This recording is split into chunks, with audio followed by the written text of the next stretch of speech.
السلام عليكم ورحمة الله. ازيكم عاملين ايه؟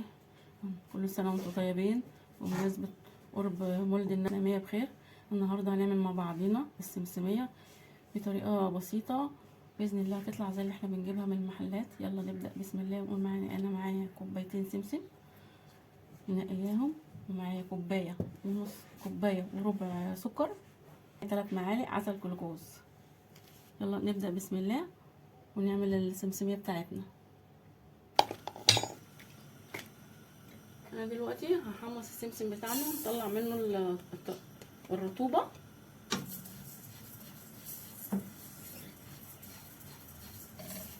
هو متحمص بس احنا بنحطه على النار عشان نطلع منه الرطوبه.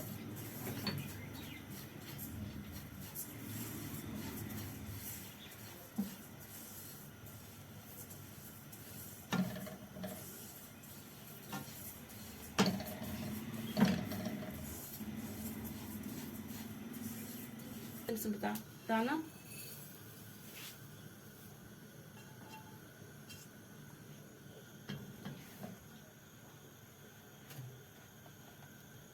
هنزل بكوبايه وربع من السكر،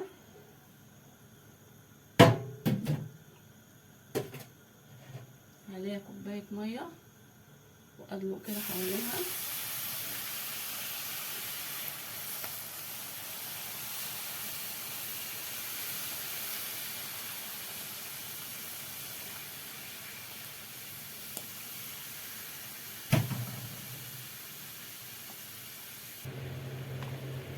وهنزل ب3 معالق عسل جلوكوز،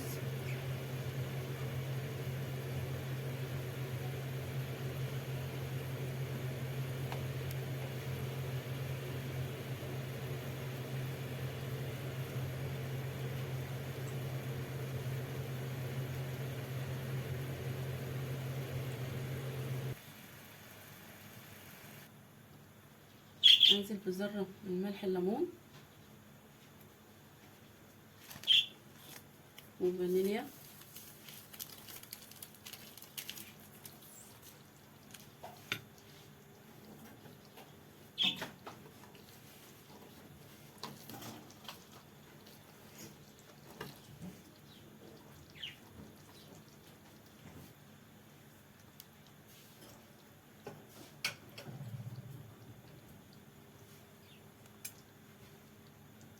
اختبر العسل بتاعنا.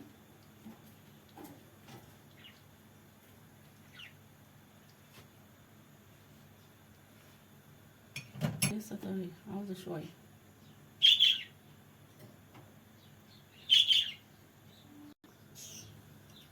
هنزل بذره بيكربونات الصوديوم،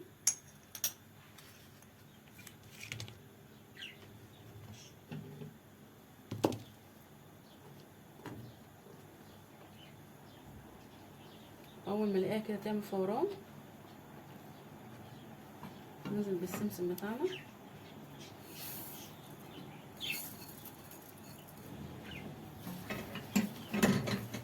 نقلب.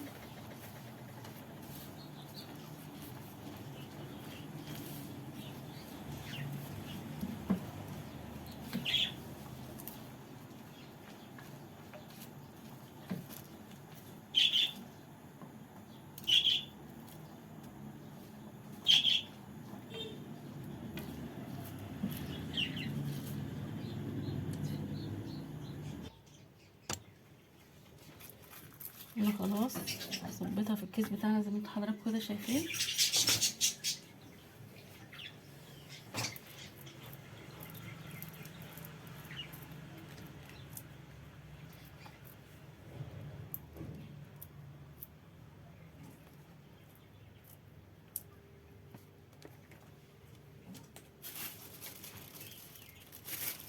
هنقفل عليها كيس تلاجة عشان ايدينا.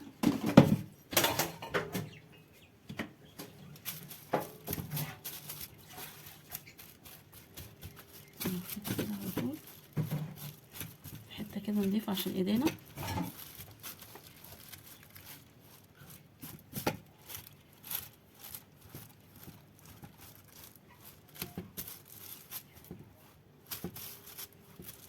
خلي بالكم برضه كنتوا بتحطوا السمسميه كده. خلي بالكم ايدكم عشان سخنه قوي. بلاش فوقيها كيس تلاجة، حته نظيفه، وبفرد كده.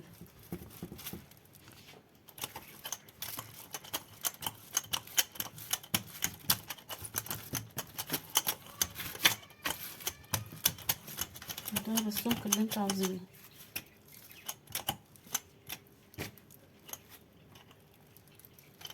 نفردها عشان انا مش عاوزاها تخينه، عشان اللي يجي ياكلها متبقاش تخينه فوق، طبقه ضيقه. انا هقطع كده حضراتكم زي ما انتوا شايفين قبل ما تبقى تجمد.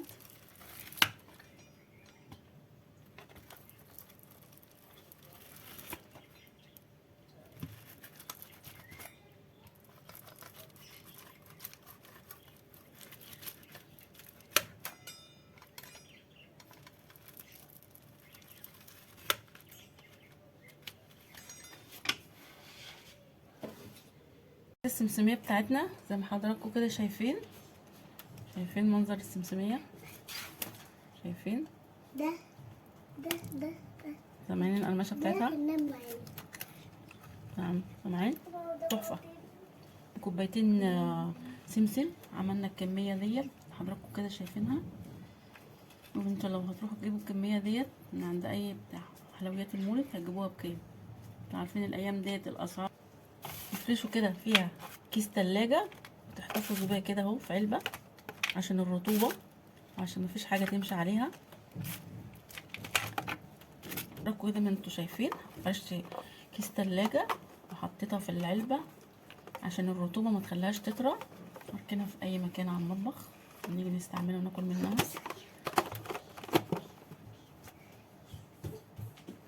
لو عجبكم الفيديو اعملوا لايك وشير، متنسوش الاشتراك في القناة، فعل الجرس عشان يوصل لكم مني كل جديد. نشوفكم في فيديو جديد، والسلام عليكم ورحمة الله.